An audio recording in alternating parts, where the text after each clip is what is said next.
निर्मला देव्यै नमो नमः। ॐ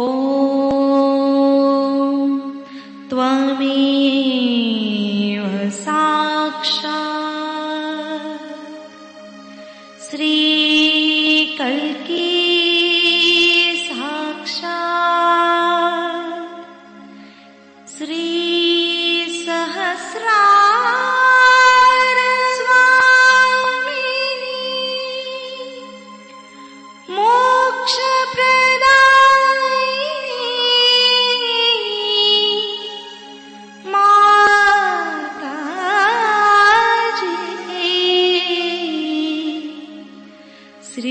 निर्मला देव्यै नमो नमः।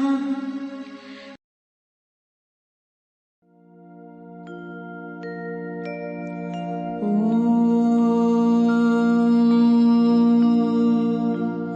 तमेव साक्षात् श्री गणेश साक्षात् श्री आदिशक्ति माताजी श्री निर्मला देवै नमो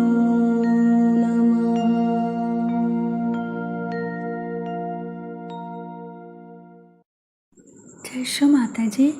दोनों हाथ माँ के सामने, हृदय में श्री माता जी को देखेंगे।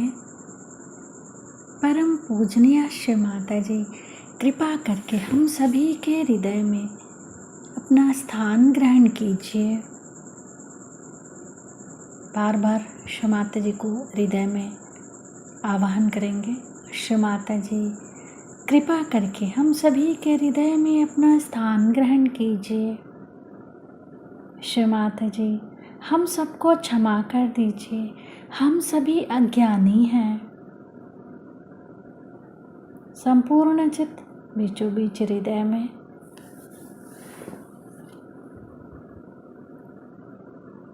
क्षमा रूपेण संस्थिता या देवी सर्वभूतेषु क्षमा रूपेण संस्थिता नमस्तस्यै नमस्तस्यै नमस्तस्यै नमो नमः।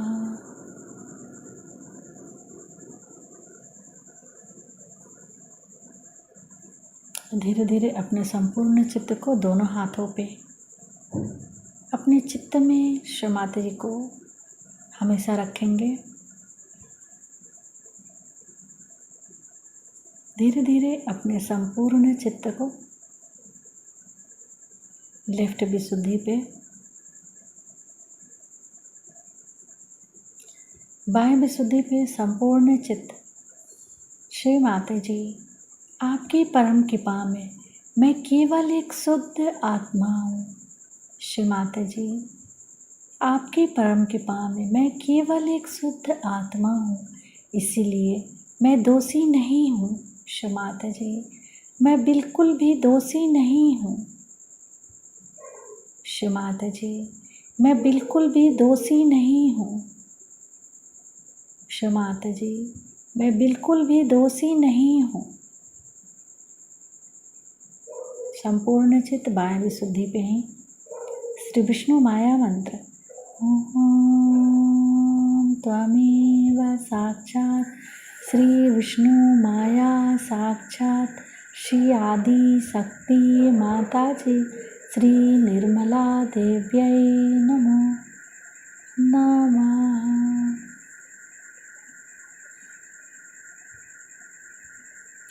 बाएं विशुद्धि पर अपने चित्त को क्लॉकवाइज घुमाएंगे 7 टाइम्स।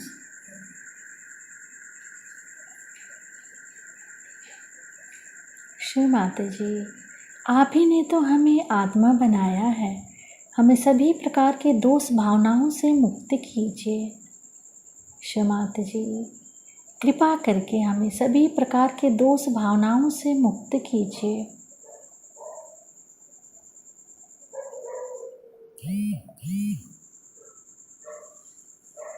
धीरे धीरे अपने संपूर्ण चित्त को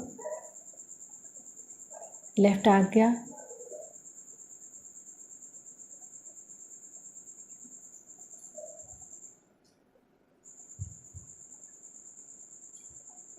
फिर सहस्त्रार। सहस्त्रार पे माँ के श्री चरण कमलों को देखेंगे। माँ के श्री चरण कमलों की परिक्रमा सहस्त्रार पे करेंगे 7 टाइम्स।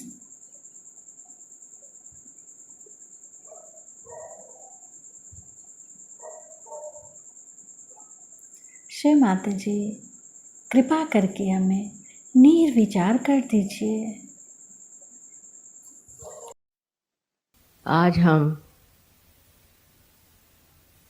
श्री महादेव शिव शंकर की पूजा करने के लिए एकत्र हुए हैं। शंकर जी के नाम से अनेक व्यवस्थाएं दुनिया में हो गई। आदि शंकराचार्य के प्रसार के कारण शिव जी की पूजा बहुत जोरों ने मनाने लगा और दक्षिण में तो 2 तरह के पंथ तैयार हो। एक जिसको शैवाइट्स कहते हैं और दूसरे जो वैष्णवाइट्स कहते हैं। अब शैवाइट माने शिव को मानने वाले और वैष्णवाइट जो विष्णु को मानने वाले। अपने देश में विभाजन करने में हम लोग बहुत होशियार हैं। भगवान के भी विभाजन कर डालते हैं और फिर जब उसको एकत्रित करना चाहते हैं तो और उसका विद्रूप रूप निकल आता है। जैसे कि एक अय्यप्पा नाम का नया निकल आया है मामला, वो बहुत गलत चीज है। और उसमें ये दिखाया है कि विष्णु जी ने जब मोहिनी रूप धारण किया तो उनसे एक बच्चा पैदा हुआ शिव जी से। ऐसे कहीं हो सकता है क्या?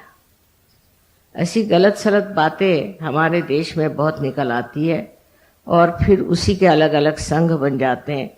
कोई ना कोई बहाना झगड़ा करने के लिए मिल जाए तो हिंदुस्तानी बहुत खुश होते हैं। अगर उनके पास झगड़ा करने के लिए कोई चीज़ नहीं हो तो वो कोई ना कोई कल्पना से ही चीज़ें निकालते रहते हैं। सो ये दोनों ही चीज़ एक दूसरे से इस तरह जुटी हुई है कि जैसे सूर्य से सूर्य की किरण, शब्द से अर्थ, चांद से चांदनी। माने ये कि जो सोपान मार्ग बना हुआ है जिसे हम सुषुम्ना नाड़ी कहते हैं, जो मध्य मार्ग, वो विष्णु का मार्ग है और उस मार्ग से ही हम शिव तत्व पे पहुंचते। तो जो मंजिल है वो है शिव तत्व की, शिव की, और जो रास्ता है वो विष्णु का बनाया हुआ है। इस रास्ते को बनाने में विष्णु ने और आदि शक्ति ने मेहनत की।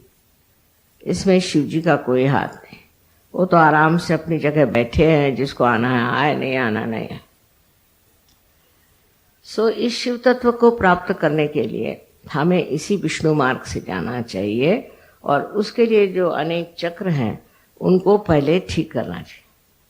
जब ये चक्र ठीक हो जाते हैं तब हमारा विष्णु मार्ग खुल जाता है और उसी के साथ फिर हम धीरे धीरे ऊपर उठने लग जाते हैं।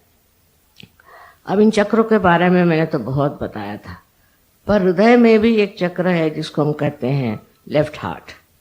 ये हृदय का चक्र नहीं है, ये सिर्फ एक तरह से हृदय जो है वो प्रतिबिंब है, रिफ्लेक्शन है महादेव का। शिव जी का स्थान तो सर से ऊपर है, बुद्धि से ऊपर, विचारों से ऊपर। ऐसे तत्व को प्राप्त करने के लिए सबसे पहले हमें इधर ध्यान देना चाहिए कि हमारा हृदय कितना साफ है। हृदय के अंदर हम अनेक तरह की गंदगी को पालते हैं। जैसे कि हम किसी से ईर्ष्या करते। ईर्ष्या करना जैसे कि किसी ने आपके साथ दुष्टता भी की हो, आपको सताया भी हो, परेशान किया हो, लेकिन उससे ईर्ष्या करने से कोई फायदा नहीं। आपका हृदय अगर स्वच्छ है तो आपका जो आईना है जिसमें परमात्मा का प्रतिबिंब पड़ने वाला है वो साफ रहेगा। लेकिन आपके अंदर अगर ईर्ष्या हो तो वो साफ नहीं रह सकता और उसका प्रतिबिंब ठीक नहीं हो सकता। किसी से भी दुश्मनी मोल लेना, किसी के प्रति भी कुछ किसी तरह का हृदय में तिलमिश रखना या बुरी भावना रखना, ये गलत बात है। इसीलिए ईसा मसीह ने कहा है कि सबको माफ करो। माफ करना अत्यावश्यक है। और उनसे पहले भी और बाद में भी अनेक साधु संतों ने यही बात कही कि सबको माफ कर दो। जैसे ही आप माफ कर देते हैं वैसे ही महादेव ऐसी चीजों को अपने हाथ में ले लेते हैं। सबसे जो सूक्ष्म शक्ति है वो महादेव की शक्ति, और वो उसको फिर पूरी तरह से दंडित करते हैं, उसको पूरी तरह से पनिश करते हैं। ये महादेव जी का कार्य है, आपका नहीं। और इसलिए आप ईर्ष्या किसी से करना बहुत बुरी बात। पर सहयोग में भी मैं देखती हूँ कि ईर्ष्या बहुत है। सहयोगियों को एक दूसरे से ईर्ष्या हो जाएंगे। अब किसी को ट्रस्टी बना दिया, दूसरे को नहीं बनाया, तो इसको ईर्ष्या हो जाए। उसमें ट्रस्टी वस्टी में कुछ राम नहीं है, तो आप लोग जानते हैं सब झूठी बातें। माने ये ढकोसला बनाया हुआ है, एक माया जाल फैलाया हुआ है, पर उसमें भी लोगों का दिमाग खराब हो जाता है। और दिमाग किसी का खराब होता है और दिल किसी का खराब होता है। अब मैं क्या करूं, मेरी खुद समझ नहीं आता है कि इतना बड़ा कार्य इतने देशों में चल रहा है, तो कोई न कोई एक आदमी से ही तो संबंधित हो सकते। हालांकि अब धीरे धीरे मामले साफ हो रहे हैं, पर तो भी आपको हैरानी होगी कि अब भी इसकी बड़ी चर्चा होती है, कौन लीडर है, कौन क्या। दूसरी बात, हमारे लिए एक हिंदुस्तानियों के लिए एक वरदान को कि ईर्ष्या जो है वो पैसों के मामले में हो जाती है। सहयोग में भी पैसों के मामले में बड़ी ईर्ष्या है। किसी के पास ज्यादा पैसा है, किसी के पास कम पैसा है। और सहयोग के कार्य करते वक्त भी लोग देखते हैं कि कितना पैसा किसको मिलता है, कौन कितना पैसा देता है। जिसका हृदय पैसे में उलझ गया वो सहयोग के काम के आदमी नहीं, क्योंकि उनके हृदय पे जड़वाद, मटेरियलिज्म छाया हुआ। किसी भी तरह के जड़वाद से अगर आप ग्रसित हैं तो आपका उद्धार होना बड़ा कठिन है। ये अपने देश की विशेषता है, परदेश में इतना नहीं देखा मैंने, पर यहाँ इसकी विशेषता है। सबसे हम सोचेंगे कि रशिया में और ईस्टर्न ब्लॉक में पैसा कम है, पर उनको बिल्कुल परवाह नहीं है। वो पैसे की बात ही नहीं सोचते। का हृदय इतना स्वच्छ है, इतना स्वच्छ हृदय है, और बड़े स्वच्छ हृदय से ही भक्ति हो सकती। हम लोग तो जब प्रार्थना करते हैं तभी हाथ पैर धोते हैं, नहाते हैं, पर हृदय का स्नान होकर के अगर हम प्रभु से ये कहें कि हमारे अंदर की ये जो गंदगियां हैं इसको तुम हटाओ और हमें स्वच्छ करो, तो ज्यादा अच्छा होगा। तीसरी बात जो हमारे यहाँ अंदर है, जो षड्रिपु जिसे कहते हैं, क्रोध को कृष्ण ने बहुत जोर दिया है कि क्रोध सबसे खराब चीज, क्रोध से ही सब चीज आती है। एक बार आदमी क्रोध करता है फिर उसको सम्मोह हो जाता है। वो फिर सोचता है कि मैंने क्यों कहा, नहीं कहना चाहिए था, ये नहीं वो नहीं, पर वो आपे में नहीं रहता। जब उसे क्रोध आता है, क्रोध में वो आपे में नहीं रहता, आपे से बाहर हो जाता है। और जो मुंह में आए सो बकता है, उसका कोई अर्थ नहीं, या इतने दिन की जो मैल अपने हृदय में समाई हुई है वो उसके मुख से निकलती है। इस क्रोध को बचाना चाहिए। ये किस लिए क्रोध आता है, इधर गर्चित्त दिया जाए कि हम क्यों क्रोध करते हैं। फिर कुछ लोग हैं वो व्यक्ति मात्र से करते हैं, कोई एक समाज मात्र से करता है। इस तरह से अनेक तरह से लोग क्रोध को करते हैं। ये क्रोध हमें अंदर क्यों आता है, किस लिए हम क्रोधित होते हैं, ये सोचना चाहिए। बहुत से लोगों ने मुझसे कहा कि माँ अगर आपके खिलाफ कोई कहता है तो हमें बड़ा क्रोध आता है। मुझे तो हंसी आती, अगर कोई मेरे विरोध में कहता तो सच कहती हूँ मुझे हंसी आती, क्योंकि इसमें कोई अर्थ ही नहीं मेरे विरोध में कहने की। ऐसी कौन सी बात है, मैं तो प्यार करने जा रहे हैं और मेरे विरोध में बोल रहे हैं तो अब करे क्या। पर किसी किसी की बुद्धि टेढ़ी होती है तो उस पर दया करनी चाहिए, उसको सोचना चाहिए कि इतना महामूर्ख है ये। जो आदमी क्रोध में उतर जाता है उसके तरफ दृष्टि जो है वो अत्यंत शालीन होनी चाहिए, जिससे उसका भी क्रोध ठंडा हो सकता है। अपने देश में क्रोध करने वाले अनेक तरह के लोग हैं, उसकी संस्थाएं हैं जो सिर्फ क्रोध से इसको मार, उसको मार, इसको पीट, उसके पीट, और फिर सामाजिक तौर पर भी ये चीज बनती जा रही है। ये बड़ी भयानक चीज है, लोगों को मारना पीटना, फिर उसके दंड पर एक कोई सेना तैयार करना या कोई मारने पीटने वाली चीज तैयार करना, ये बड़ी भयानक है। हालांकि अगर अपने संरक्षण के लिए कोई आदमी ऐसी चीज रखता है तो उसमें इतना हर्ज नहीं, पर तो भी अगर वो परमात्मा का भक्त है तो उसको कोई जरूरत नहीं। ऐसा आदमी हमेशा संरक्षित है, जिसको अंदर श्री महादेव का वास है। उनको कौन हाथ लगा सकता है, उनको कौन नष्ट कर सकता है। कुछ भी करो, कितना भी उनको सताओ, तो भी वो इंसान नष्ट नहीं हो सकता। लेकिन जो उनको सताएंगे वही नष्ट हो जाएंगे। जब इस बात का पूर्ण विश्वास आपके अंदर हो जाए कि जो आपको सता रहे हैं वही नष्ट हो जाएंगे, अपना दिल, अपना हृदय आप एकदम स्वच्छ रखें। स्वच्छ हृदय में ही ये कार्य हो सकता है, क्योंकि शिव का स्थान हमारे अंदर प्रतिबिंब रूप है, और जो आईना स्वच्छ होता है उसी में उसका प्रतिबिंब पड़ता है। शिव जी का क्रोध एक ही बार होने वाला, और होता है एक बार, ऐसा लोग कहते हैं, पर मैंने अनेक बार उनको क्रोधित होते देखा, क्योंकि उनका अधिकार है, उनका अधिकार है क्रोध करने का।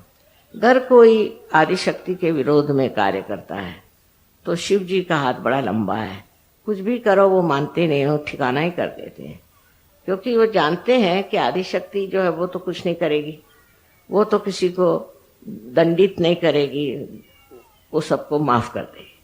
तब उनका हाथ इतना लंबा है कि जिसकी कोई हद नहीं, और जब वो हाथ चलता है तो फिर कोई नहीं रोक सकता। उनसे आगे कौन बोले, उनके आगे भी मर्यादाएं हैं जिसको आप उठा नहीं सकते, बढ़ा नहीं सकते। इस तरह से आपको समझना चाहिए कि अपने वैयक्तिक जीवन में सहयोग में आपको शिव जी का ही अनुसरण करना है, क्योंकि नहीं करोगे तो पहले चीज है हार्ट की बीमारी हो जाए। ये पहली चीज है, हार्ट की बीमारी हो जाए। इसमें दो तरह से खेल होता है, एक तो अति क्रोध से हार्ट पकड़ जाता है, और दूसरा है कि क्रोध के बाद पश्चाताप हो तो आपके अंजाइना की बीमारी हो जाती है। इस प्रकार दोनों ही चीजें बेकार है, पर कहने से क्रोध नहीं जाता। ये तो एक शराब जैसी चीज है, आदत हो जाती क्रोध करने की, उसी में मजा आता है, बस मुंह फूलने लग जाएगा और गुस्सा आने लग जाएगा, आप उसको कंट्रोल नहीं कर पाए।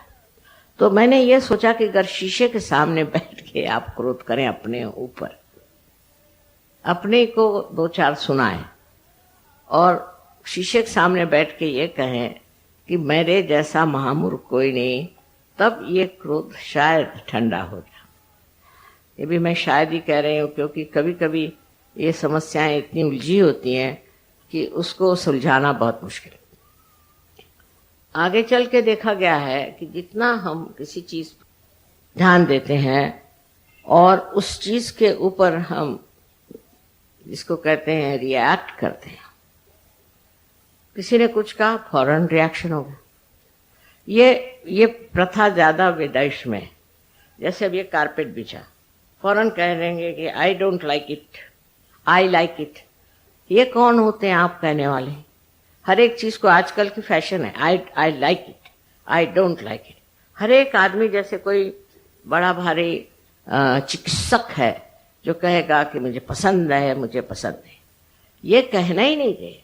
ये कहना ही आपके आज्ञा का लक्षण है कि आप अपने को समझते क्या है कि आप उसको कहते हैं ये मुझे पसंद है, ये मुझे पसंद है। कोई भी चीज को पसंद नापसंद करने का आपको कोई अधिकार नहीं। किसी बेचारे ने बढ़िया तरीके से, समझ लीजिए, आपके लिए फूल दिया तो आप कहेंगे साहब मुझे ये फूल पसंद है। उसके पीछे छिपी हुई उसकी भावना को आप इसलिए नहीं समझ पाते कि आपके अंदर शिव तत्व नहीं। एक छोटी सी भी चीज हो, अगर किसी ने गरीब ने आपको दी है तो उसको आप अगर उसकी भावना को पीछे समझ नहीं पाते, किस प्रेम से वो चीज लाया। इसके लिए हमारे यहाँ सुदामा का उदाहरण दिखाया गया है कि वो एक कुरमुरे लेके पहुंचे थे उनके पास में, और उनका कितना मान श्री कृष्ण ने किया। कोई चीज जो प्रेम भाव से देते हैं वो ऐसा ही है जैसे कि एक शीशे को आप पारस पीछे से लगा दीजिए, चमक जाता है। ऐसे ही चीज है, अगर आपके अंदर भावना बहुत सुंदर हो, अच्छी हो, पर पैसा नहीं हो, तो आप कोई छोटी सी चीज भी उनको लेकर दे दें तो दूसरे को सोचना चाहिए आहा क्या बढ़िया चीज। किंतु इस भावना से मनुष्य के अंदर एक सूक्ष्म दृष्टि प्राप्त होती है, जिसको कहना चाहिए कलात्मक, जिसमें कला का प्रादुर्भाव होता है, से कला दिखाई देती है। तो आप समझते हैं कितनी कलात्मक चीज है। ये कला है प्रेम की कला, ये प्रेम की कला है। इस कला से आप देख सकते हैं कि इस मनुष्य में कितना प्यार है, कितना मोहब्बती है, कितना प्रेम करने वाला है, कितना सज्जन है, कितना अच्छा है। जब आप ये चीज देखना शुरू करेंगे तब आपकी नजर अपने ऊपर जाएगी और आप ये सोचेंगे कि मैं क्या हूं, मुझ में इतना प्यार है, मुझ में ये सज्जनता है, मुझ में ये अच्छाइयां हैं कि मैं ऊपरी जबानी जमा खर्च करता हूं और लोगों को भुलावे में डालता हूं। वास्तविकता हम अपने ही को भुलावे में डालते हैं। जब हम गलत काम कर रहे हैं, गलत तरीके से रह रहे हैं, जब हमारे जीवन में पूरी तरह की गलत गलत धारणाएं बनी हुई हैं, तो हम किसी को भी सुख नहीं दे सकते और अपने को तो बिल्कुल ही नहीं दे सकते। इसलिए स्वार्थ के दृष्टि से भी, स्वार्थ शब्द बड़ा सुंदर है, स्व का अर्थ जानना चाहिए। स्व माने आत्मा, उसका आप अर्थ जानिए। अर्थ जानने के लिए शिव जी की पूजा लोग करते हैं, पर मैंने देखा कि शिव जी की पूजा करने वाले लोग बड़े गुस्से वाले, बड़े क्रोधी, बड़े कंजूस और न जाने क्या क्या होते हैं। शिव जी जैसे दाता कोई नहीं, शिव जी जैसे प्रेम करने वाले, जो ये प्यार का स्रोत है, जो आज बह रहा है, ये शिव जी के चरणों की लीला है। उन्हीं के वजह से ये कार्य हो रहा है कि मनुष्य प्यार में डूबा जा रहा है। सहयोग के बाद, सहयोग के बाद जब आप की स्थिति वो हो जाती है तो आप जब आत्मा कहना चाहिए या आपके अटेंशन जो है, चित्त जो है, वो शिव जी के चरणों में लीन हो जाता है। और शिव जी के चरणों में लीन होते ही क्या होता है कि आपके अंदर जो पंचतत्व के गुण हैं वो भी बिल्कुल सूक्ष्म हो जा रहे हैं। मैंने आप लोगों से पहले 4 तत्वों के बारे में बताया था, पर 5वां तत्व जिसे कि ईथर कहते हैं अंग्रेजी में, उसके बारे में नहीं बताया, अपने आकाश कहते हैं। आकाश तत्व का ये है कि जब मनुष्य सूक्ष्म स्थिति में जाता है तो उस सूक्ष्म आकाश को भी प्राप्त करता है। वो आकाश जो कि ईथर को चला, उस आकाश को चलायमान भी करने की जरूरत है। अगर किसी को कोई तकलीफ होती है, कोई परेशानी होती है, तो वो सब जगह व्याप्त है। हर जगह वो आकाश तत्व जो है, तत्व मैं कह रही हूँ, व्याप्त है। फौरन आपका असर वहां पहुंच जाता है जहां जरूरत होती है। बड़े कमाल की बात है, पर होता है और हुआ है। और इसी को लोग चमत्कार कहें पर ऐसी बात नहीं है। सजयोग में अगर आप शिव तत्व में जागृत हो जाए तो आपके अंदर के जितने सूक्ष्मतर कहना चाहिए जो भाव हैं और जो स्थिति है वो जागृत हो जाती है। इसलिए चाहिए कि हम लोग पहले अपने दिल को साफ करें। अब दिल के साफ करने में मैंने आपसे 3 रिपुओं की बात करी। अब चौथा रिपु जो हमारे अंदर है वो है मद। मद माने घमंड। जब औरतों में घमंड आ जाता है तो वो आदमियों की चाल चलती है, फिर वो औरतों जैसे नहीं चल सकते। घमंड, हम माने बहुत, हम कोई विशेष, हमारी कुछ तो भी ज्यादा, या तो पैसे वालों की लड़की है या सुंदर है या सुशिक्षित है, या चाहे जिसकी भी बात, किसी भी बात से अगर घमंड आ जाए तो आदमी औरत जो है वो आदमी जैसे चलने लगते। और जब आदमी को घमंड आता है तो औरतों जैसे चलने लगता। माने बनता ठनता है बहुत, शीशे के सामने घंटों बैठता है, बाल बनाता है, ये करता है वो करता है, सब औरतों के धंधे करता है। बनना ठनना औरतों का काम है। चलते वक्त भी सीधे नहीं चलता, एक विशेष रूप से चलता है। अगर पीछे से देखो तो लगे कोई औरत चली जा रही है मर्दाना कपड़ा पहन। जब आदमी के अंदर ये चढ़ जाता है मद, तो कहते हैं ना मद मस्त हुए, तो मद मस्त हुए तो डोलने लग जाते हैं हाथी के जैसे। उनके सारा ही ढंग अलग अलग हो जाता है। वो बात करेंगे तो, बात नहीं करेंगे तो, बैठेंगे तो, हर चीज में ये दिखाई देता है कि इनके कोई ना कोई घमंड है। अब समझ में नहीं आता कि किस चीज का घमंड इनको चढ़ा हुआ है, कौन सी चीज से अपने को विशेष समझ रहा है। ये सारी चीजें तुच्छ, इसका कोई अर्थ ही नहीं है। सहज में इसका कोई अर्थ नहीं। और इसलिए ऐसी चीजों में विश्वास कर लेना कि हम कोई विशेष हैं तो आप शेष ही रह जाते, विशेष नहीं रह जाते, शेष रह जाते। मतलब ये है कि अपने बारे में कोई सी भी ऐसी कल्पना कर लेना कि हम बड़े रईस हैं या हम बड़े ये हैं। अब तो गरीबों को भी घमंड हो गया, दलितों को भी घमंड हो गया। कुछ समझ नहीं आता, जो भी हो वो हम हैं। इस तरह से लोग बातें करते। आप स्वयं साक्षात क्या है? एक ईश्वर भक्त, परमात्मा को मानने वाले सजुगी। आपको इस तरह से अपने बारे में सोच लेना, आनंद से परे होना है। क्योंकि शिव शक्ति जो है वो आनंद विभोर मनुष्य को करती। मनुष्य आनंद में मस्त होने के लिए शिव की भक्ति करता है। पर मैं देखती हूँ कि अधिकतर शिव भक्त जो होते हैं बड़े सड़ियल लोग होते हैं, उनसे कोई बात भी नहीं कर सकता। फायदा क्या? शिव की भक्ति करते हो जो नटराज साक्षात सारे कला का प्रादुर्भाव करने वाले, जो अत्यंत आनंदी और आनंद के स्वरूप हैं, उनके आगे ये शिव भक्त, इनको शिव भक्त कैसा कहा जाए? गले में इतना बड़ा बड़ा लिंग लटकाते हैं, उससे हार्ट अटैक आता है। उसकी क्या जरूरत है? आप स्वयं साक्षात लिंग स्वरूप होइए।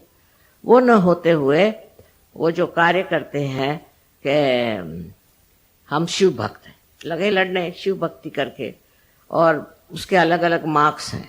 अगर शिव भक्त होगा तो ऐसे ऐसे लगाएगा, और अगर विष्णु भक्त होगा वो ऐसे लगाएगा। अरे भाई, इसका क्या अर्थ है?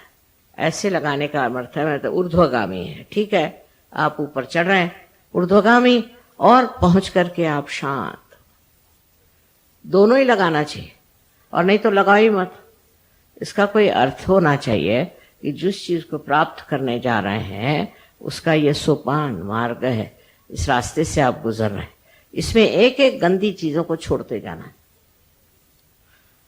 दूसरों को भला बुरा कहने से पहले अपने को भला बुरा कहना सीखिए। मैं ऐसी हूं, मैं वैसी हूं, अपने को कहें। जब आप अपने को कहना शुरू करेंगे तो आप देखिए कि सारे भूत भाग जाएंगे। क्योंकि ये सारे भूत हमने इकट्ठे किए हैं खुद ही सोच सोच के, अपने आज्ञा से, अपनी आज्ञा भरते गए। उससे भूत इकट्ठे होते गए, दिमागी जमा खर्च हो गया और आदमी बहुत क्लेशदायी, दुखदायी हो जाता, और वो दुखदायी उसको भी दुखदायी करता। आप किसी को दुख देकर सुख नहीं पा सकते। उसका जरूर असर आना चाहिए, चाहे आप पत्थर हो, पर उसका असर आता है, और उसका असर यही आता है कि आदमी बड़ा दुखी हो जाता है। ये तो एक माँ की बात है कि वो आपके सुख की बात करे, आपको जिससे सुख मिले, जिससे आपको संतोष मिले, जिससे आपको शांति मिले, जिससे आपको प्यार मिले, और दुनिया में एक आप सज्जन इंसान हो जाए। ये एक तो माँ का तरीका है, पर शिव का ये तरीका है ना, शिव एक हद तक चलते हैं, नहीं तो ऐसा तड़ाकते हैं कि मैं घबराती रहती हूँ कि अब ये आदमी किधर जा रहा है, अब इसका होगा क्या, ये कहाँ पहुंचेंगे, इसको क्या कर रहे हैं। उनको ये नहीं, उनके अंदर ये नहीं है कि चलो भाई इनको ये बहुत खराब है, बुरे हैं, तो माफ कर दें। हाँ, माफ करने योग्य हो तो माफ करते हैं, और जो उनकी बहुत तपस्या करता है उनको भी वो वरदान देते हैं। पर जो आदमी मूलतः बेसिकली जो ठीक नहीं होना चाहता, उसको वो ठीक कर देते, ये बात सही। इसलिए उनसे डरना भी चाहिए। उनको भयंकर भी इसीलिए कहते हैं कि जब बिगड़ते हैं तो वो किसी को भी नहीं छोड़ते। पर उनका सबसे ज्यादा जो बिगड़ना है वो तब होता है जब अंत का, कहते हैं ना कि रात्रि ऐसी आएगी कि सब नष्ट हो जाएगा, उस टाइम में वो अपने क्रोध से सब चीज नष्ट कर दे। ये समय तब आता है क्योंकि मैंने आपसे कहा था कि ये आखिरी निर्णय है, लास्ट जजमेंट है। इसमें आप कौन से रास्ते पे जाते हैं, कहाँ जाते हैं, क्या करते हैं, ये सब पूर्णतया आपके अंदर लिखा जाता है। आपका जैसे कच्चा चिट्ठा बन जाता है, और उसी के अनुसार आप चाहे स्वर्ग में जाएं और चाहे आप नरक में जाएं। नरक में भेजने वाले तो शिव जी हैं, मैं नहीं, मुझे कोई मतलब नहीं नरक से, लेकिन शिव जी को है, वो खींच के आपकी टांग आपको नरक में डाल देंगे। फिर आप ये ना कहें कि मैं तो माँ का बड़ा वर्शिपर हूँ और मैं माँ को मानता हूँ, तो मुझे क्यों ये ऐसा हो गया। इसका कारण मैं नहीं हूँ। जिसने एक बार मुझे माँ कह दिया उसके लिए मैं कभी कुछ बुरा नहीं सोचती, पर शिवजी की मर्यादाएं अगर मैं हूं तो मेरी मर्यादाएं भी वो। बट इस मामले में सबका, दोनों का स्वभाव बिल्कुल विपरीत होने के कारण आपको बहुत समझ करके रहना। और ईसा मसीह में भी जो 11 रुद्र हैं वो भी यही है। रुद्र की जो भावना है वो भी शिव जी के ही स्वरूप है, और इसलिए बहुत संभल के आपको रहना चाहिए। इसके बारे में आपको इसलिए वार्निंग देनी है कि सहयोग में भी लोग आते हैं, कोई पैसा कमाता है, कोई बुराई करता है, कोई खराबी करता है, कोई अन्याय करता है। ऐसे लोग तो झटक जाते ही, निकल जाते हैं, पर निकलते ही साथ शिव जी की कक्षा में आ जाते हैं। फिर मुझे खबर आती कि वो बैंकरप्ट हो गए, वो ऐसा हो गया, वैसा हो गया। मैंने कहा भैया आप मुझे मत बताओ। जब वो खुद ही छोड़ के भागे अपने संरक्षण से, तो उसे कौन बचा सकता। इसलिए आपको चाहिए कि आप अपना संरक्षण शिव में खोजें। माँ में तो है ही संरक्षण, लेकिन शिव में खोजना चाहिए। उसके लिए ये जो मैंने अभी आपको बताया है कि 5 चीजें, इन 5 तत्वों में जो सूक्ष्म चीज है उसको प्राप्त करना, और उसको प्राप्त करने के लिए आपको ध्यान करना जरूरी है। जो लोग ध्यान करते हैं वो अलग ही दिखाई देते, और जो लोग ध्यान नहीं करते वो अलग दिखाई देते, इसमें कोई शक नहीं। अब जो लोग ध्यान करते हैं पर ध्यान में मन नहीं, ध्यान में प्रवृत्ति नहीं, ध्यान की समझ नहीं, ध्यान में सूझबूझ नहीं, और उसके प्रति एक आलस्य हो, तो भी वो ध्यान फलीभूत नहीं होता, उससे कोई फायदा नहीं होता। ऐसा ध्यान हो कि जिससे अंग अंग आपका जो है वो खुश हो जाए, जिससे आनंद की वर्षा हो। शिव जी का पहला और महत्वपूर्ण जो हिसाब किताब है वो यह है कि वो आपको आनंदित करते हैं, पुलकित करते हैं। उनके नामस्मरण से ही मनुष्य को आनंद मिलना चाहिए, पर उसके अपोजिट होता है, उसके विरोध में ही लोग रहते हैं। जो होना चाहिए वो नहीं होता। ये मुझे बड़ा आश्चर्य होता है कि जिनको हम शिव के भक्त समझते हैं वो इस कदर सूखे रूखे कैसे हो सकते, हो ही नहीं सकते। इसमें एक कारण और भी कि जो बहुत ज्यादा कार्य में रत रहते हैं, बहुत ज्यादा, वो राइट साइडेड हो जाते हैं। जब वो राइट साइडेड बहुत हो जाते हैं तो शिव से वंचित हो जाते हैं, शिव से हट जाते हैं और शिव फिर अपना असर दिखाते हैं। अब आपको पता है कि शिव जी की बहन सरस्वती है।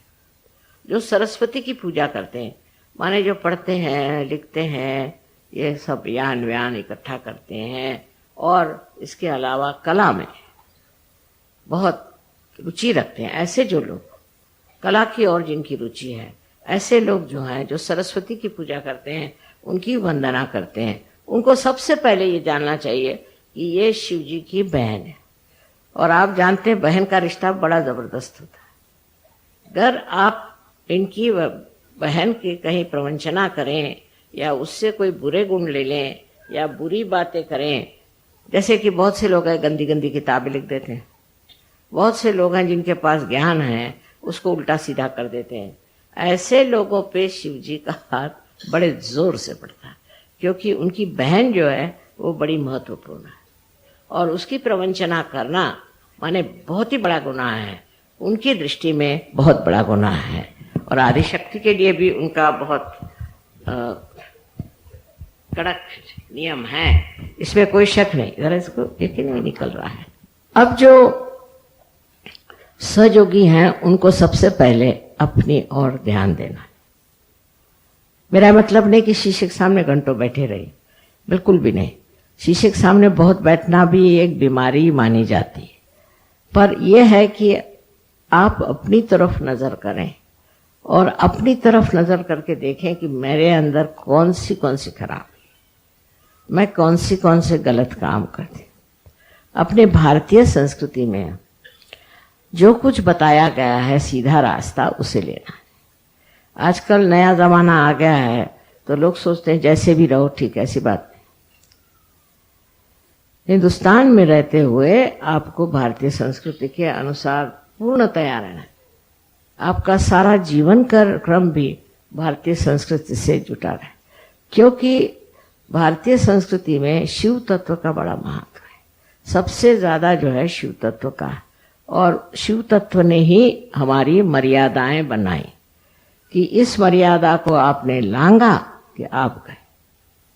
जो मर्यादाएं हमारे संस्कृति में हैं वो शिव की कृपा से, वो सारी बातें जो हमें बताई गई हैं आज तक कि ऐसे नहीं करते वैसे नहीं करते, छोटी सी लेकर बड़ी तक ये मर्यादाएं शिव ने बनाई और वो इसका इतना जबरदस्त ख्याल रखते हैं कि जैसे ही आप इस मर्यादा को लांघ जाते हैं आप पे उसका असर आता। अब शिव तत्व में इतनी गलत धारणा भी लोगों ने बना ली। जैसे बहुत से सोचते हैं कि भंग पीने से आप शिव तत्व के हो जाते हैं। बहुत से लोग जो शराब पीते हैं वो सोचते हैं शराब पीने से आप शिव तत्व में डूब जाते। बहुत सारी ऐसी गलत चीजें लोगों ने बना ली है कि ये शिव जी के लिए ये चीज है। वो शिव जी ने अगर पिया, शिव जी ने तो विष भी पिया था, आप विष पिएंगे? उन्होंने इसलिए पिया था कि संसार का सारा विश्व जो है वो खा ले, इसलिए वो धतूरे को खाते थे कि धतूरा जो है इसमें जहर होता है तो वो खाते थे। इसी प्रकार आपने सुना होगा कि साईनाथ जो थे वो बहुत तंबाकू पीते नहीं थे, पर वो चिलम में भर के खींचते थे। वजह ये कि महाराष्ट्र में लोग बड़ा ही तंबाकू खाते हैं, हर आदमी, मिनिस्टर भी तंबाकू खाएगा और उसका चपरासी भी खाएगा, और मिनिस्टर चपरासी से कहेगा भाई तेरे पास तंबाकू हो तो दे। इस कदर वहां लांछनास्पद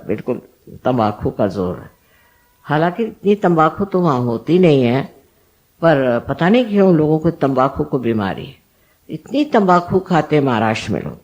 उस तंबाकू के लिए ही साईनाथ ने ये सोचा कि मैं ही क्यों नहीं इनकी सारी तंबाकू खा जाऊं, इसलिए वो तंबाकू खींचते थे। तो लोगों ने कहा लो साईनाथ भी चिलम पीते तो हम भी पिए। जहां वो वहां ऐसे लोग हो गए कि जो तंबाकू इसलिए लेते थे कि इन लोगों की तंबाकू की जो लत है वो खत्म है। अब वो चाहे उसको कुछ भी कहिए, है तो वो तंबाकू, और तंबाकू का और शिव जी से वैसा संबंध नहीं है, पर ये जरूर है कि सब वो सारी दुनिया भर की तंबाकू को खत्म करना चाहते। अब समझ लीजिए अगर आप देवी है, सो देवी का काम है कि सारे दुनिया के दुष्टों को, भूतों को खा ले। अब आप भी खाएंगे क्या भूत? देवी का कार्य है कि वो जितने भी आपके पीछे में लगी हुई बीमारियां हैं उनको आत्मसात कर ले। तो अब आप लोग करेंगे क्या? ये आपका कार्य नहीं।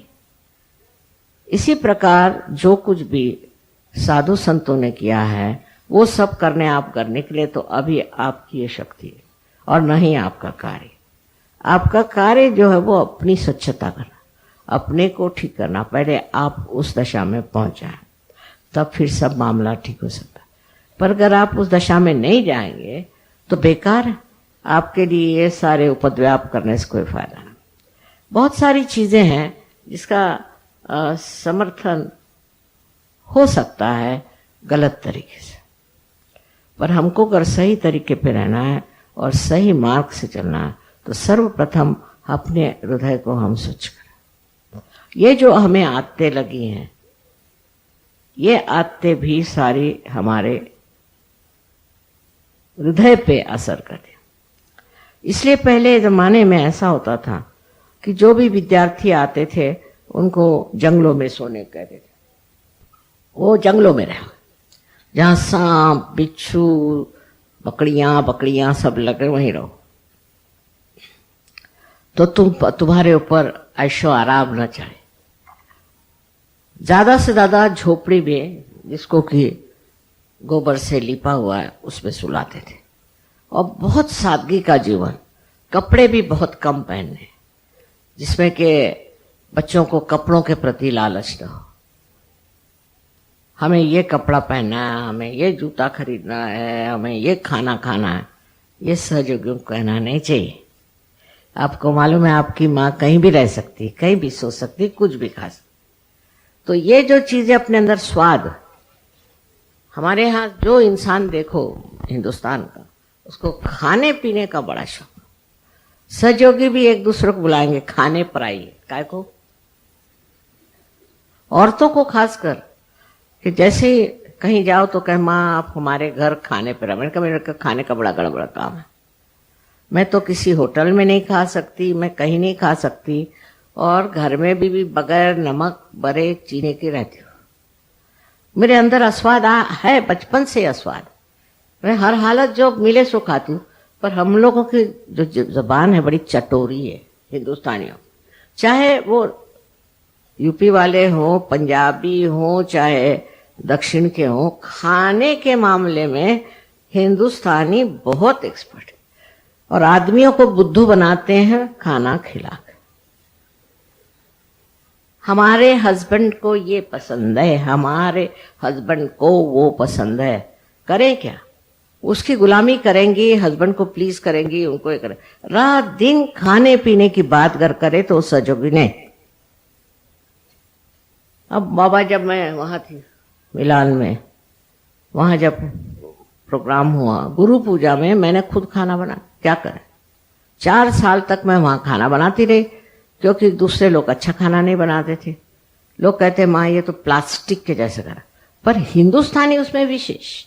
जितने भी हिंदुस्तानी वहां आएंगे सब मुझे मिलना चाहेंगे, उनका विशेष अधिकार मेरे ऊपर। और दूसरा खाने पीने में बड़ा कि यहाँ का खाना ठीक है।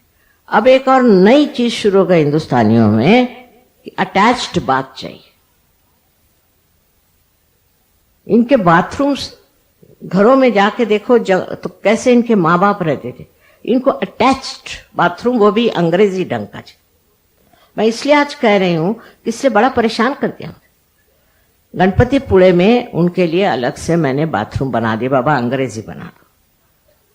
पर पहले मैंने हिंदुस्तानी बनाया, मैंने चाहे हिंदुस्तानी को हिंदुस्तानी पसंद आएगा, और अंग्रेजों को अंग्रेजी बना दिया।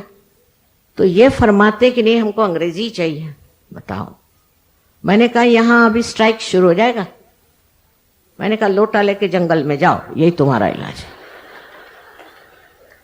सालों भर ऐसे जाते रहे और अब बड़े साहब हो गए हैं अटैच्ड बाथरूम के लिए। तो बेचारे अंग्रेजों ने, जो परदेसी फॉरेनर्स थे, बेचारों ने कहा माँ हमें तो हिंदुस्तानी अच्छा लगा क्योंकि बड़ा साफ है, हमें आप हिंदुस्तानी दे दो। तो मैंने अदल बदल दिया, तो बड़े खुश हिंदुस्तानी की अटैच्ड बात मिल गया। शर्म करनी चाहिए, सहयोगियों को ऐसी बातें करते हो शर्म करनी चाहिए। आपके बाप दादे तो लोटा लेकर के जाते थे और आपको ये क्या शौक, आपको कोई बीमारी है, कोई तकलीफ है? और मुझे एक आफत में डाल दिया था, पर एक तरह से मेरे दिमाग में बात आ गई कि चलो भाई तुम ये लो और तुम ये लो। इस तरह से बहानेबाजी और ये करना, ये हिंदुस्तानियों का काम। अब आपको और हैरानी होगी कि जो लोग कबीला आते हैं, सब लोग सबके साथ रहते हैं, बहुत रईस लोग हैं, मोटरे हैं, सब है, लेकिन वो सब पिंडौल में सोएंगे। पर हिंदुस्तानी अपने लिए एक स्पेशल जगह, उनको होटल में रहेंगे, मोटरों में घूमेंगे, कोई भी तरह की जरा सी भी उनमें त्याग नहीं, त्याग करना सीखा ही नहीं। आजकल हम मॉडर्न क्या हो गए मेरे समझ में नहीं आया। अब इन लोगों के घरों में नौकर नहीं, तो ये लोग अटैच्ड बात इसलिए नहीं रखते, एक ही रखते, बाबा सफाई करना पड़ता है। आप लोगों के नौकर चाकर हैं तो चलो 10-10 बाथरूम रख लिए, पर ये सब आते आपको अपने स्वयं के शक्ति से दूर ले जाए। फालतू चीजों में आपका ध्यान जाना, फालतू बातों में आपका हाथ जाना, ये सब आपको एक बहुत ही सर्वसाधारण मनुष्य बना देगा। औरतों के आजकल चला हुआ है कि ब्यूटी पार्लर में जाएंगी, शक्ल तो वही रहती है, वहां पैसा खर्चा करेंगी, वहां ये करेंगी, वहां ये करेंगे। हमारे पूना में तो ब्राह्मणों की औरतें स्लीवलेस पहनेंगी, काला चश्मा लगाएंगी और वो मोपेड पे बैठ के घूमेंगे। मेरे समझ नहीं आता। पूना में, जो कि पुण्य पట్టणम है, ये क्या पुण्याई का इंतजाम है? इस तरह से हम लोग विदेशी चीज को ले रहे हैं बगैर सोचे कि इसमें शिव का तत्व कितना है। शिव को देखो, रंग दड़ंग बैठते हैं अपने ऐसे, वो अपने बारात में भी ये नंदी पे बैठ के गए। नंदी क्यों? क्योंकि नंदी उनका शिष्य है, वो जो बोलेंगे उसमें गर्दन हिलाता है, कुछ भी बोले तो इसलिए नंदी उनका सबसे प्यारा शिष्य है। अब इस पे बैठ के वो वहां पहुंचे विवाह करने, तो पार्वती जी को तो कुछ ऑब्जेक्शन नहीं था, पर उसके भाई साहब जो विष्णु थे वो जरा कुछ घबराए कि ये क्या चला रहा है दूल्हा मियां। मेरा मतलब नहीं कि ऐसे दूल्हे आप बन के जाइए, ये मतलब नहीं, पर तो भी उसमें भी ताम झाम दुनिया भर की चीजें करा करके और खर्चे में डालने से फायदा। समझदारी, समझदारी आपका अलंकार। हर चीज को मान्य कर लेना, हाँ ठीक है, जो भी है ठीक है, खाना ठीक है। अब वो किसी के यहां खाना खाना जाएंगे और उसकी बुराई करते रहे, मुंह पे नहीं करे, घर पे आके करेंगे, वह क्या खाना बनाया था। किसी के अच्छा खाना बनाओ तो बीवी कहेंगे वैसे तुम बनाओ। भाई सारी, इसको जिह्वा लौलुप्य संस्कृत में कहते हैं, हिंदुस्तान में बहुत ज्यादा, हद से ज्यादा है, और इसको कुछ कम करना चाहिए। ये लोग आपका खाना खाते हैं, मैंने कभी नहीं सुना किसी ने शिकायत करी। हालांकि इन लोग का अंग्रेजी खाना तो कोई खा नहीं सकता, आप लोग भी, लेकिन इस तरह से अपने ऊपर ये जो लेपन करा रखा है, इससे आनंद में आप विभोर नहीं हो सकते। शिव जी का जो आनंद है उसको तो बताने के लिए लोगों ने कहा था कि आप वैराग्य करो, पहले विराग हो जाओ। हिमालय पे जाओ, एक टांग पे खड़े रहो। फिर कपड़े बिल्कुल कम पहने, नदी में जाके नहाने का और वैसे गीले कपड़ों से ध्यान का।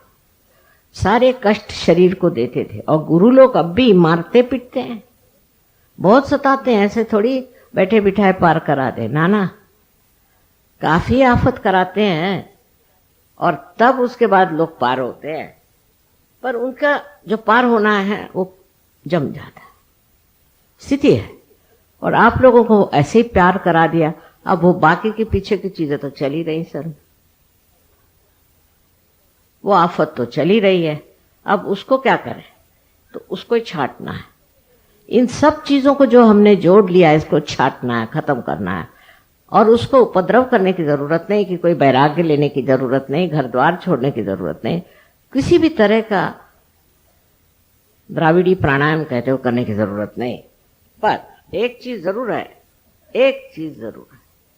कि अपना ये कम करना चाहिए, कम करते जाना, धीरे धीरे कम कर।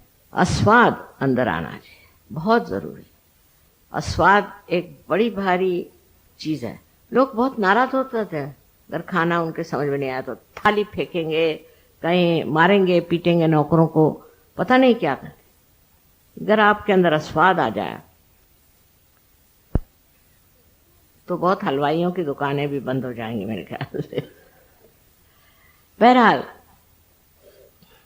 मेरा कहने का मतलब यह है कि शरीर का माध्यम नहीं करना, शरीर के लिए कंफर्ट है। समझ लीजिए अगर आप पलंग पे सोते, जमीन पे नहीं सो सकते, तो 10 दिन जमीन पे सोई, कैसे नहीं सो सकते। अपने शरीर को अपना गुलाम बनाए बगैर नहीं हो। अपने कंफर्ट की बातें जो हैं वो खत्म करें। बहुत से लोग हैं वो बस से नहीं चल सकते, क्योंकि वो मोटर से ही जा सकते।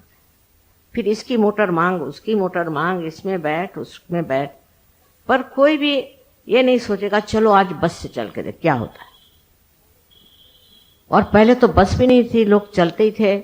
हम जब स्कूल में पढ़ते थे 5 मील रोज सवेरे चल के जाते थे। हमारे घर में मोटरें थी, सब कुछ। ये माँ बाप की हमारे, पर हम खुद बहुत शौकीन थे। पैदल चलो, और जूते नहीं पहनते थे, चप्पल नहीं, हाथ में लेके जाना, क्योंकि वाइब्रेशंस की वजह से अच्छा था जमीन पे चलना। आप लोग भी थोड़ा सा जूतों के बगैर, चप्पल के बगैर चलना सीखें, बहुत जरूरी है। उससे बड़ा फायदा हो, जमीन को भी वाइब्रेशंस मिलेंगे और आपको भी अच्छा लगे। हर तरह की चीजों में हम लोग बहुत ज्यादा आराम पसंद होगा। पहले 2-4 नवाब लोग जैसे थे वैसे अब हम लोगों का। और क्या मिला है, उससे कुछ नहीं मिलने वाला। ये सब की गुलामी करते करते सारी जिंदगी बीत जाएगी। इस गुलामी को कम करना है और सिर्फ परम शिव के तत्व को अपने अंदर धारण करना है। और उसके लिए जरूरी है कि कोई भी चीज महत्वपूर्ण है। आज ये कपड़ा पहनना है तो कल वो कपड़ा पहने, तो उसके साथ वो मैचिंग करना है, तो उसके साथ वो चाहिए। जो कुछ मिलता है ले लो, जो कुछ आता है उसको पहन लो, कोई हर्ज नहीं, उसमें आप पे कोई आफत नहीं आने वाली। उल्टे आपको समाधान होगा कि मैं समाधान, जो भी मुझे मिला वो मैं समाधान से स्वीकार कर। आजकल हमारे नाक वहाँ पता नहीं यहाँ भी है कि नहीं, कि वो गैस का सिलेंडर 16 रुपए महंगा हो गया। तो औरतें, उनकी बड़ी फोटो आई, सब बड़ी सजी धजी। मैं कहे 15 रुपए का तो इनके पाउडर ही लगता होगा।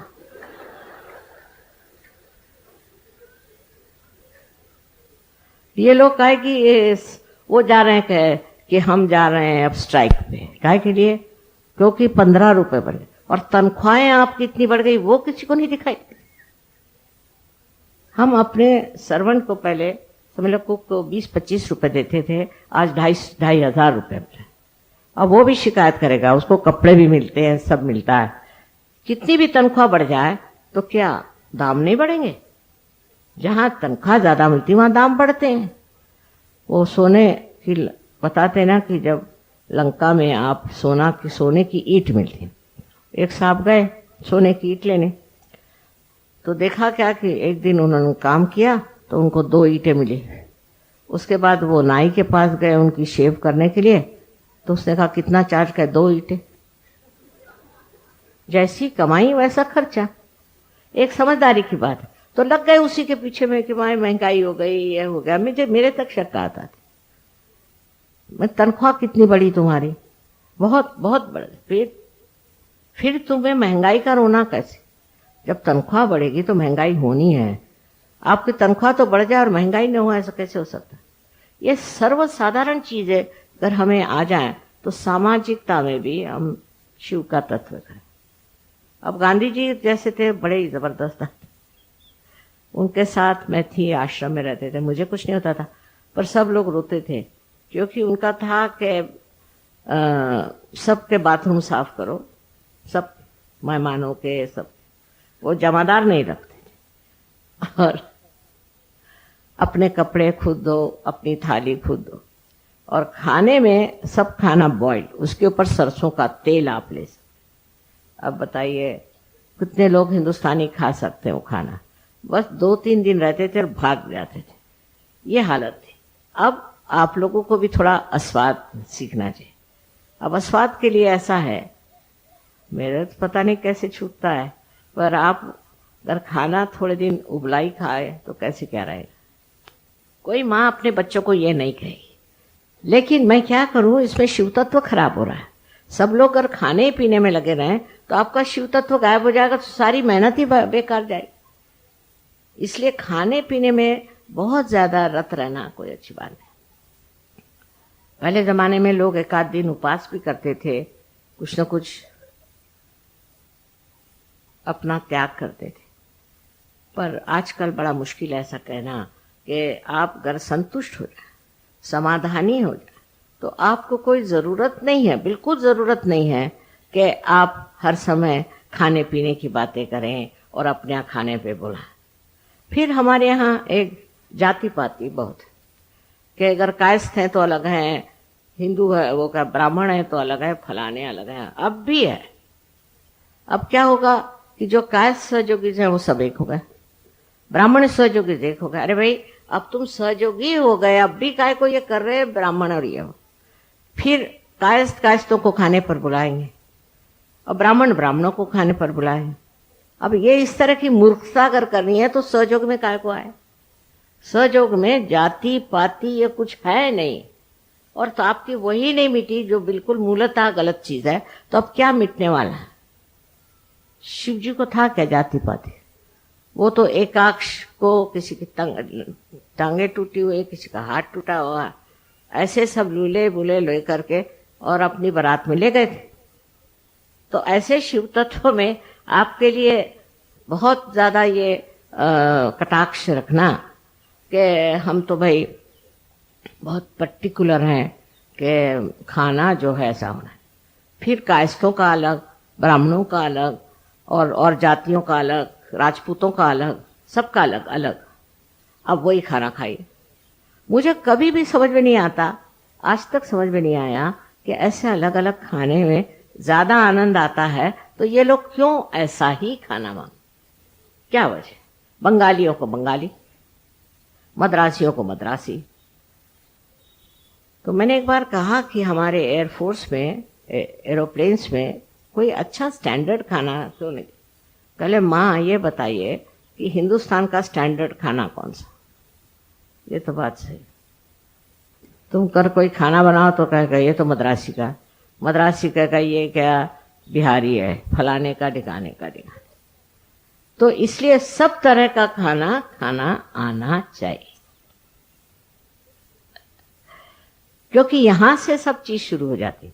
ये वैखरी जबान में भी एक मिठास, मधुरता होनी, मुस्कुराहट में भी कभी कभी ऐसा लगता है कि रावण निकल रहे इनके मुंह में से।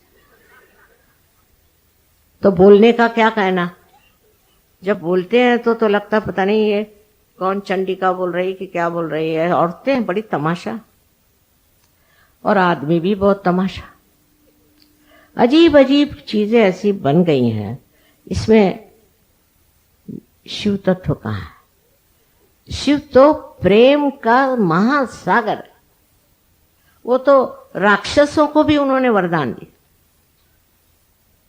राक्षसों को भी जिसने वरदान दिए, ऐसे शिव तत्व को हमारे अंदर अगर लाना है तो हम ऐसी छोटी छोटी बातों में कैसे उलझ, ये हम कैसे कर सकते हैं, ये बताइए। जिस तरह से हम एक दूसरों को क्रिटिसाइज करते हैं, किसी को कोई कहता है ये ऊंचा है, कोई कहता है नीचा है, ये शिव की बात है। शिव के अंदर प्रेम की धारा है बह रही, और इस प्रेम की धारा में बहते हुए आपको ऐसी उल्टी सीधी बातें करनी नहीं चाहिए, और उससे कोई फायदा नहीं होना। आपसी प्रेम, आपसी समझ और आपस का आनंद उठाना चाहिए। अब ये बात जरूर है कि सहयोगी आपस में लड़ते नहीं, ये तो मैंने देखा, और आपस में मिलते हैं तो बहुत प्रेम से मिलते हैं, पर तो भी अभी भी ये छोटी छोटी बातें जो कि बड़ी वैयक्तिक हैं, खाना पीना, उठना बैठना पैरना, ये जरा सा ठीक करना चाहिए। ये अगर ठीक कर लें तो बड़ा अच्छा होगा। आपका चित्त जो है वो हृदय के तरफ जाएगा और इन सब चीजों में नहीं रहेगा, इन सब चीजों में नहीं रहेगा। परदेश में ये बीमारी ज्यादा है इसकी कि वहाँ एक से एक निकले हुए हैं, वो बनाते हैं अलग अलग तरह की चीजें, और जिसने वो चीजें पहन ली वो बड़ा भारी अपने को सोचता है बड़ा रईस। खासकर इटली में ऐसा बहुत ज्यादा प्रकार है। लेकिन ये सब बातें आपको इसमें नहीं पड़ना चाहिए। आप अपने सादगी से रहो। अपने देश में सादगी से रहने वाले जो होते हैं उन्हीं का नाम हुआ, औरों का नाम नहीं हो सकता। पहले जमाने में लोग, गांधी जी ने कहा खद्दर पहनो, तो लोग बिल्कुल खद्दर पहने। उन्होंने ऐसा बनाया था तो खूब ठिकाने लगाया था सबको उन्होंने। पर अब आपको अपने को ठिकाने लगाना है, क्योंकि आप स्वयं आत्मा के प्रकाश, आप स्वयं श्री शिव के शरण में आए। आप खुद को खुद ही ठीक करें। आपको दूसरों को ठीक करने का नहीं है, बस अपने को ठीक करें और धन्य समझे कि आप आत्म साक्षात्कारी। कितने थे पेड़, अरे 2-4 थे बेचारे, उनको ही लोग मार डालते थे। आज आप हजारों की तादाद में हैं, तो इस चीज को शुरू करें। बातचीत में मिठास, ऊपरी तरह से नहीं, हृदय से। जो भी बात आप हृदय से करें उसको कोई नहीं बुरा मानता, इसलिए हृदय से बात। अपने बच्चों से, बड़ों से जो मर्यादाएं हैं उसको पालते हुए आप अपने को सुखी बनाने से दूसरों को भी सुखी बनाएं। लेकिन आपके अंदर अगर ये आशीर्वाद शिव का न हो कि जिससे आप समाधानी बने, और कोई चीज से हो नहीं सकता, इसलिए अपनी ओर ये भी नजर रखें कि मैं समाधानी हूं या नहीं, मुझे समाधान है या नहीं। मैं छोटी छोटी बात को ले करके और दूसरों पे बिगड़ता हूं या उसके नुक्स निकालता हूं, तो कुछ तो भी मेरे अंदर बहुत बड़ी खराबी, और उस खराबी को देखने से ही आप स्वच्छ हो सकते। जब तक आपको कोई चीज दिखाई नहीं देगी, आप साफ कैसे करेंगे? इस सफाई की बहुत जरूरत है, और इस सफाई से ही आप उस परम पिता परमेश्वर के दर्शन कर सकते हैं अपने अंदर, और लोगों को भी इसके दर्शन हो सकते हैं। अनंत आशीर्वाद।